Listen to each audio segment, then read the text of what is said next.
This day in sports history.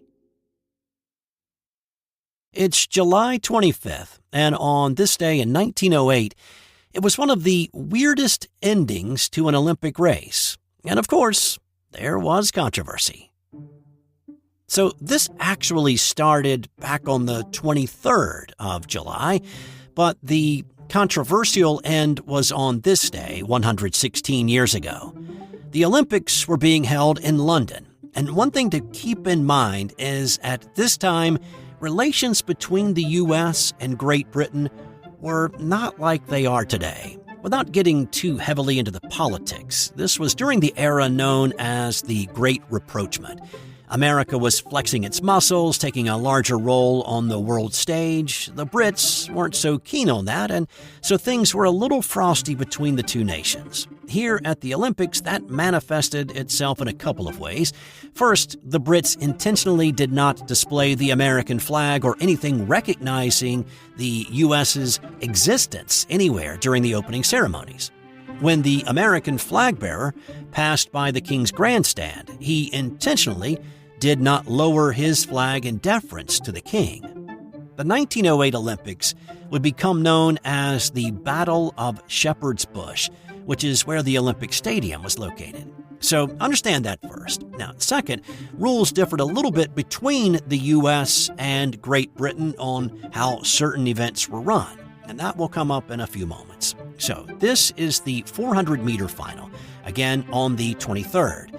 There were only 4 runners competing, 3 Americans, John Taylor, William Robbins, and John Carpenter, along with Englishman Wyndham Halswell.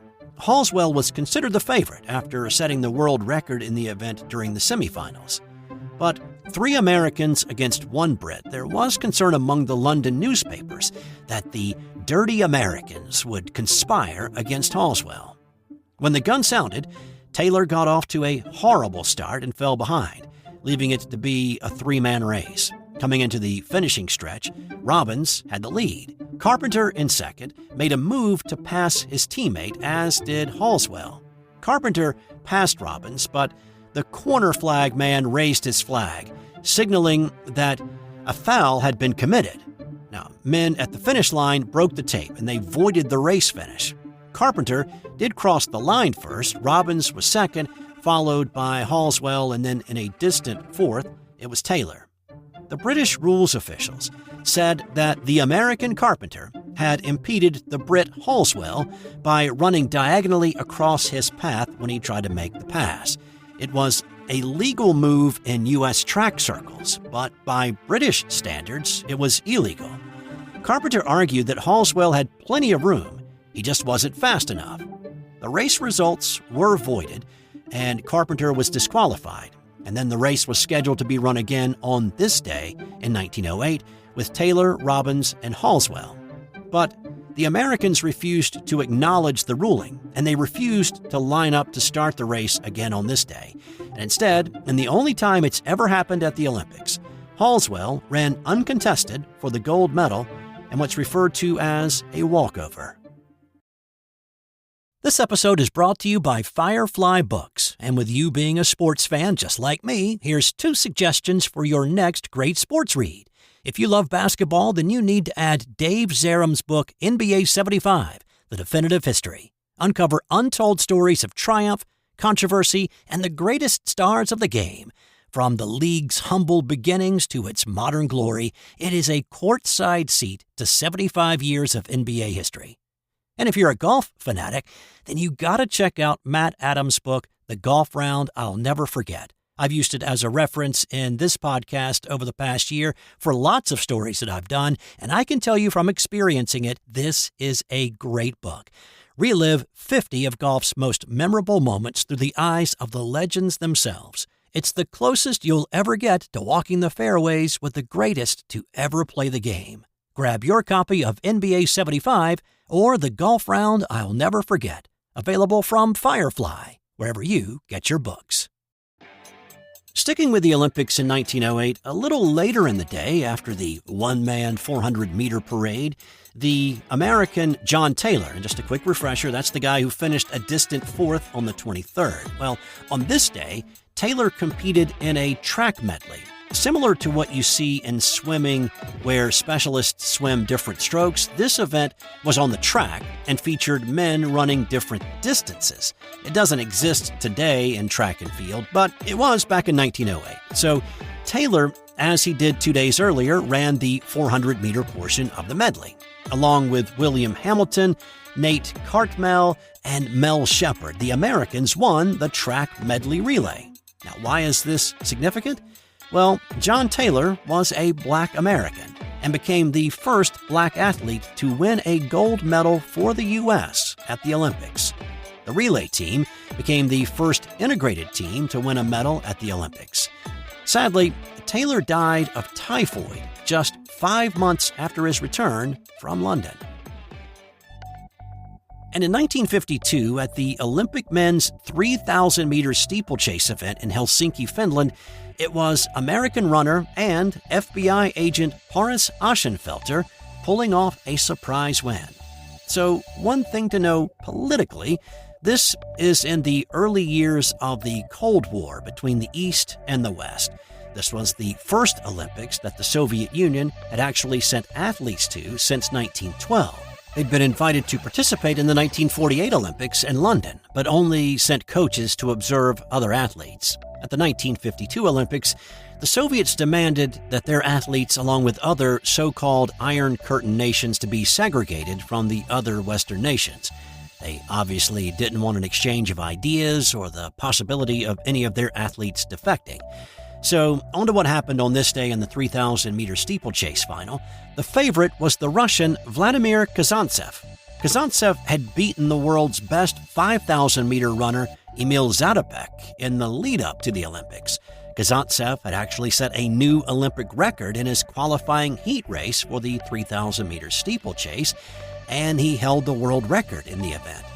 An American had not won a distance race longer than 800 meters since the 1908 Olympics. Kazantsev got off to a great start, and he set the pace early. Aschenfelter had a horrible start, and he fell behind early. It wasn't until the final lap that he actually started to make up some ground on the field, and by the time they got to the final water jump, Aschenfelter was shoulder to shoulder with the Russian.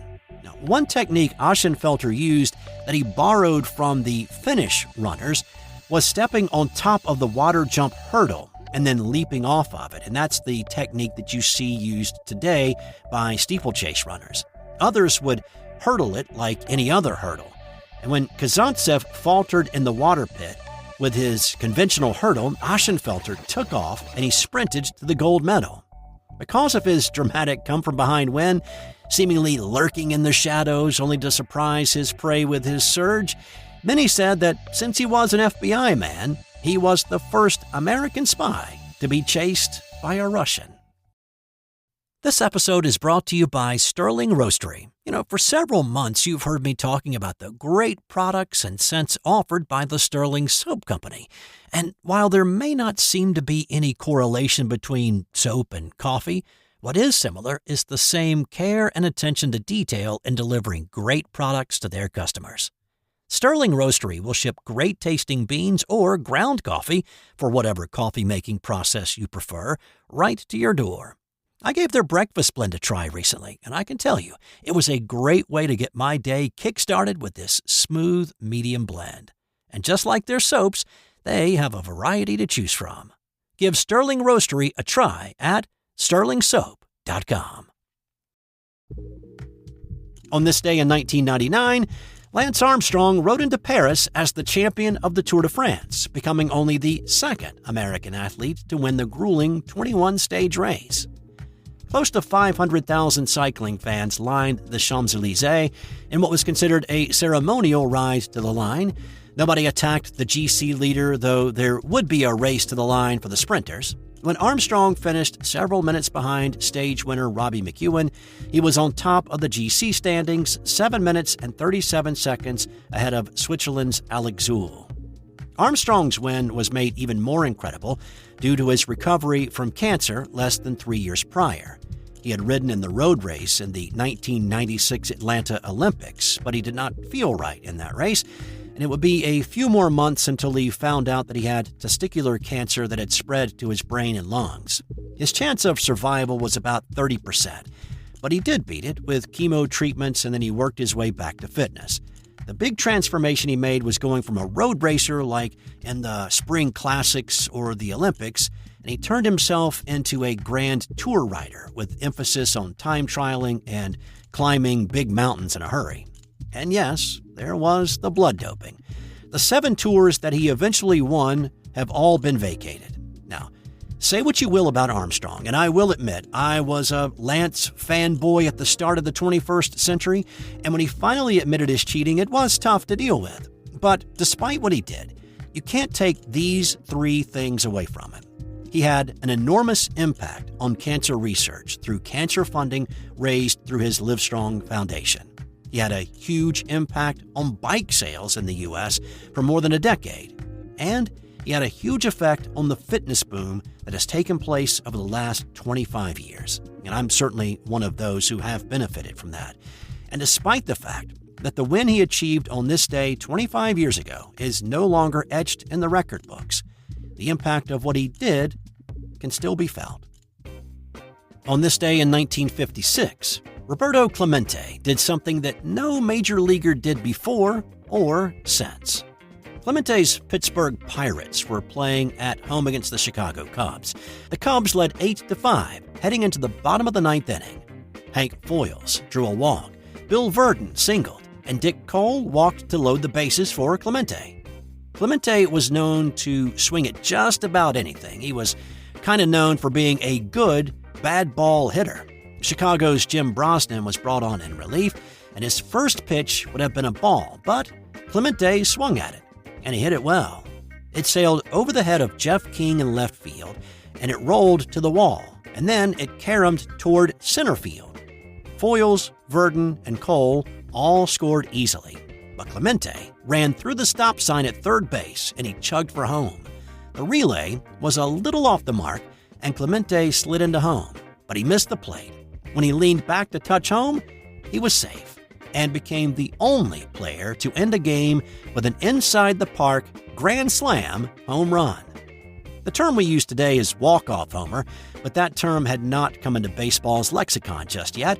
It would be another 32 years before reliever Dennis Eckersley coined the phrase to indicate the sad walk that a pitcher who had just lost the game had to make back to the dugout. On this day in 1961, Roger Maris hit 4 home runs off of 4 different pitchers. He also made up a lot of ground on Babe Ruth's season home run record and put a little bit of a gap between him and teammate Mickey Mantle. The New York Yankees were at home and playing a doubleheader against the Chicago White Sox on this day. In the 4th inning of the first game, Maris turned on a Frank Baumann pitch and sent it into the right field seats. In the 8th, he hammered a Don Larson pitch to center. Those were home runs number 37 and 38 on the season. Mantle also hit one off of Baumann in the 4th for his 38th of the year. In Game 2 of the Twin Bill, Maris came to the plate again in the 4th inning, and he blasted a Russ Kemmerer fat pitch over the right field wall. And then in the 6th, he jumped on a Warren Hacker pitch and parked that one in the power alley cheap seats in right center. Those were homers number 39 and 40, with Maris going 5 for 9 on the afternoon. And to the golf course we go now. On this day in 2009, it was Mark Calcavecchia birdieing 9 consecutive holes to set a new PGA Tour record. He was playing in the 2nd round of the RBC Canadian Open at Glen Abbey. It wasn't just his putter that was hot. His mid and short irons were also working really well. His 9 straight birdie putts were all within 15 feet. He finished the day with a 65, but his ride on the birdie train did not equate to bringing home the win. He finished in a tie for 8th. The previous record of 8 straight birdies had been set by Bob Golby in 1961 and equaled by 5 other golfers before Calc bested it on this day. And on this day in 1980, everybody's favorite golf movie and furry little golf course destroying gopher debuted in theaters. Caddyshack. The movie was pitched by Harold Ramis, Doug Kenny, and Brian Doyle Murray, as Animal House on a Golf Course, and it immediately got the green light. Of course, it starred Ted Knight, Rodney Dangerfield, Bill and Brian Doyle Murray, Chevy Chase, and Michael O'Keefe, who played Danny Noonan. Interesting fact, the Baby Ruth in the pool scene was based on an actual prank that Brian Doyle Murray and his brother Bill played on their unsuspecting classmates back in high school. And time now for today's That's Got Nothing to Do with Sports fun fact. A book written in 1898 titled Futility by Morgan Robertson bore some eerie similarities to the actual sinking of the Titanic 14 years later. Robertson's book featured an unsinkable ship named Titan that struck an iceberg in the northern Atlantic and sank with a few survivors rescued by a passing ship. After the Titanic sank in 1912, people asked Robertson if he was clairvoyant, which he completely dismissed. He did revise the book, though, after the Titanic disaster to change a few details and the ending.